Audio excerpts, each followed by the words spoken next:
तो मेरे Flipkart axis bank credit card का जो सितंबर मंथ का बिल है वो जनरेट हो चुका है और इसका लास्ट डेट जो है पेमेंट का वो 30 सितंबर दिखा रहा है। और मिनिमम ड्यू अमाउंट जो मुझे पे करना है वो 3784 रुपीज़ पे करने हैं और टोटल अमाउंट जो है वो 17,000 है।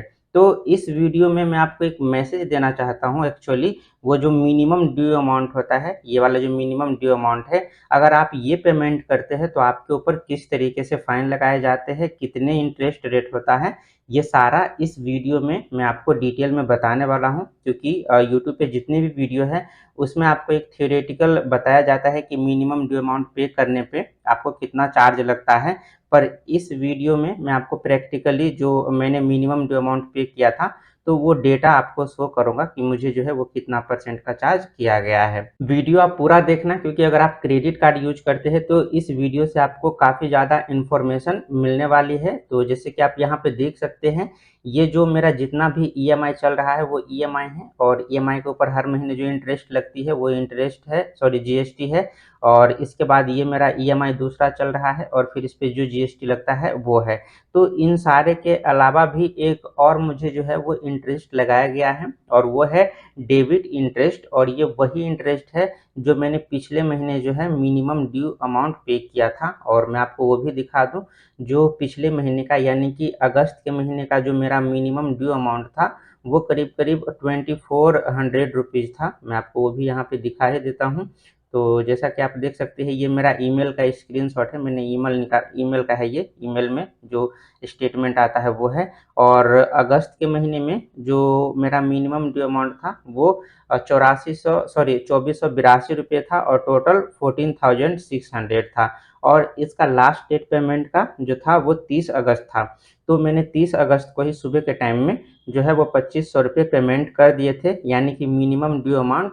और आप यहाँ पे वो देख भी सकते हैं डेट भी, कि ये जो है वो 30 अगस्त को 2500 रुपये मैंने एक्स्ट्रा 15 या 16 रुपये एक्स्ट्रा ही पे कर दिए थे मिनिमम ड्यू अमाउंट, ताकि मुझे फर्दर कोई पेमेंट ना लगे, यानी कि पेनल्टी ना लगे और मेरा क्रेडिट स्कोर खराब ना हो। तो जैसा कि आपको पता होगा कि जैसे आप मिनिमम ड्यू अमाउंट पे करते हैं तो बाकी का जितना भी अमाउंट आपका होता है उस पर आपको बैंक जो है वो इंटरेस्ट चार्ज करती है। और वही इंटरेस्ट जो है मुझे यहाँ पे चार्ज किया गया है अगस्त के महीने का, और वो है 908 रुपये 94 पैसे, यानी कि 909 रुपये हम इसको कंसिडर कर सकते हैं। तो अब मैं इसको आपको परसेंटेज में निकाल के दिखाऊंगा कि एक्चुअली में ये जो 909 रुपये है वो कितना परसेंट होता है। तो परसेंटेज में निकालने के लिए सबसे पहले मैं आपको जो है एक मिनिमम ड्यू अमाउंट का एक आइडिया दे देता हूँ कि मेरा जो टोटल अमाउंट था वो 14,601 रुपये था। तो मैं कैलकुलेटर यहाँ पे निकाल लेता हूँ। ये 14,601 रुपये जो है वो मेरा टोटल अमाउंट था, जिसमें से मेरा जो अमाउंट है यानी कि 2500 रुपये मैंने पे कर दिया था। तो टोटल अमाउंट जो मुझे रिमेनिंग रह गए थे, यानी कि बैंक का मेरे क्रेडिट कार्ड पे जो रिमेनिंग बैलेंस रह गया था वो 12,101 रुपये था। तो 12,101 रुपये पे मुझे अगर मैं देखा जाऊँ तो मुझे जो पेनल्टी लगी है वो 909 रुपये है। जैसे कि यहाँ पे 908 रुपये 94 पैसे है, तो मैं 908 रुपये 94 पैसे ही ले लेता हूँ। तो मैं यहाँ पे 908 रुपये 94 पैसे ले लेता हूँ और इतने रुपये मुझे जो है वो चार्ज किए गए हैं, वो 12,101 रुपये पे चार्ज किए गए हैं। जिससे कि मैंने टोटल अमाउंट में से जो है वो अपना जो अमाउंट मैंने पे कर दिए थे वो अमाउंट वो उसमें से हटाने के बाद मेरा 12,101 रुपये बचते हैं। तो इतने अमाउंट पे मुझे जो है एक महीने का इंटरेस्ट रेट अगर देखा जाए तो इसको 100 से मल्टीप्लाई करना पड़ेगा। तो पर महीने जो है वो 7% का चार्ज लिया गया है। और अगर मैं इसको सालाना देखूँ 12 महीने के लिए तो ये जो है 90% का जो इंटरेस्ट रेट है वो यहाँ पे दिखा रहा है, अगर मैं कैलकुलेट करता हूँ तो। तो ये तो तब जो है 90% का इंटरेस्ट रेट लगाया गया है बैंक के द्वारा, जब मैंने जो है वो मिनिमम ड्यू अमाउंट पे कर दिया था। पर मिनिमम ड्यू अमाउंट पे करने के कुछ ही दिन बाद, यानी कि 5-6 दिन बाद ही मैंने जो है वो उनका टोटल बैलेंस जो है वो पे कर दिया था। जैसे कि देख सकते हो 30 अगस्त को मैंने मिनिमम पे किया था और उसके 6 दिन बाद ही मैंने जो भी रिमेनिंग बैलेंस था वो 6 सितंबर को मैंने टोटल पे कर दिए थे। इसके बावजूद भी मुझे जो है वो 90% का इंटरेस्ट रेट लगाया गया है। चलो एक पल के लिए मैं मान भी लेता हूँ कि जो मेरा मिनिमम ड्यू अमाउंट जो है, तो बैंक ने जो मिनिमम ड्यू अमाउंट मैंने पे किया था उसको भी उसने कंसीडर नहीं किए और टोटल अमाउंट पे जो है मुझे वो जो इंटरेस्ट रेट है वो लगाए हैं 908 रुपये 94 पैसे। तो मैं यहाँ पे टोटल अमाउंट ही ले लेता हूँ जो कि 14,601 रुपये बैंक का बिल जनरेट हुआ था। तो अगर मैं टोटल बिल पे भी अगर बैंक मेरा चार्ज लगाता है 1 महीने के हिसाब से, तब पर भी पर मंथ जो है वो 6% का इंटरेस्ट रेट हो जाता है और इसको मैं सालाना देखूँ तो ये 74% का हो जाता है, जो कि बहुत ज़्यादा है।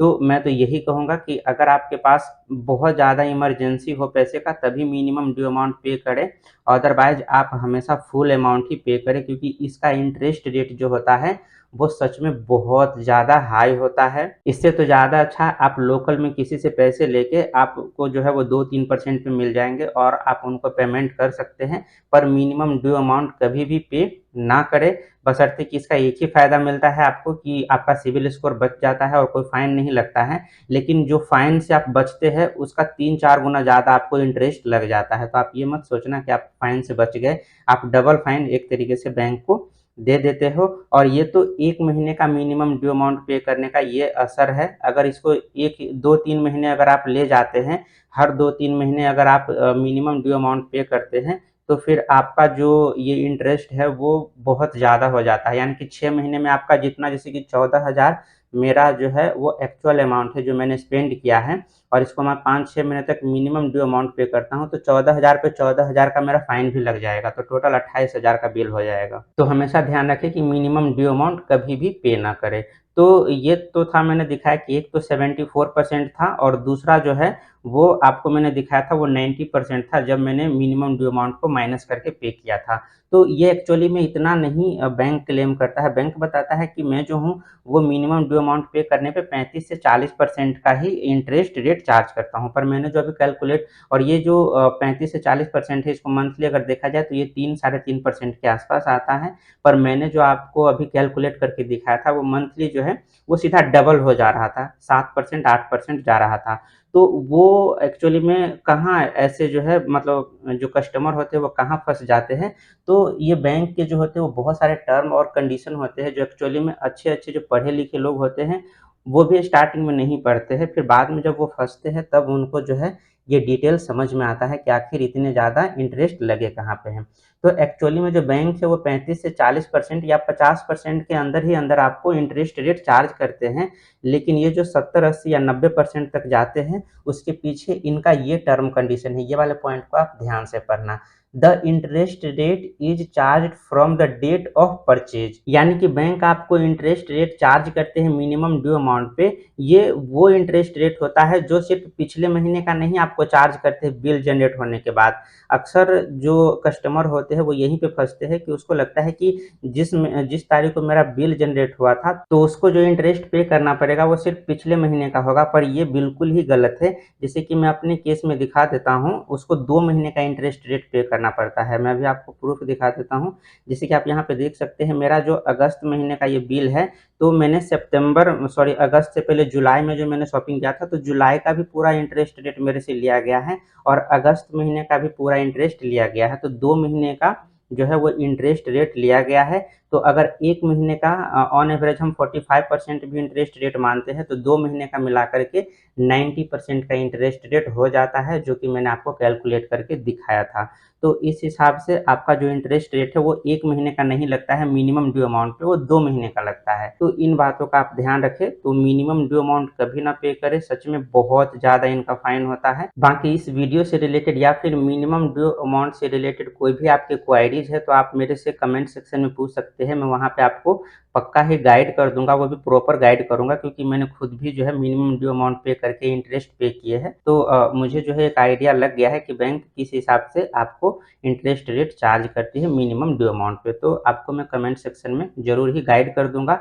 बाकी आपको टेलीग्राम और इंस्टाग्राम का भी लिंक मिल जाएगा डिस्क्रिप्शन में, तो आप वहाँ से भी जो है कोई भी अपना क्वेरी पूछ सकते हैं। और अगर आप कोई लोन लेना चाहते हैं या फिर अच्छे क्रेडिट कार्ड अप्लाई करना चाहते हैं, जो कि HDFC का एक्चुअली में मेरे को अच्छा लगता है, तो आप वो क्रेडिट कार्ड अप्लाई करना चाहते हैं तो उसका भी लिंक आपको डिस्क्रिप्शन में मिल जाएगा। तो आप एक बार डिस्क्रिप्शन को जरूर चेक करें। मिलते हैं नेक्स्ट वीडियो में, तब तक के लिए बाय बाय।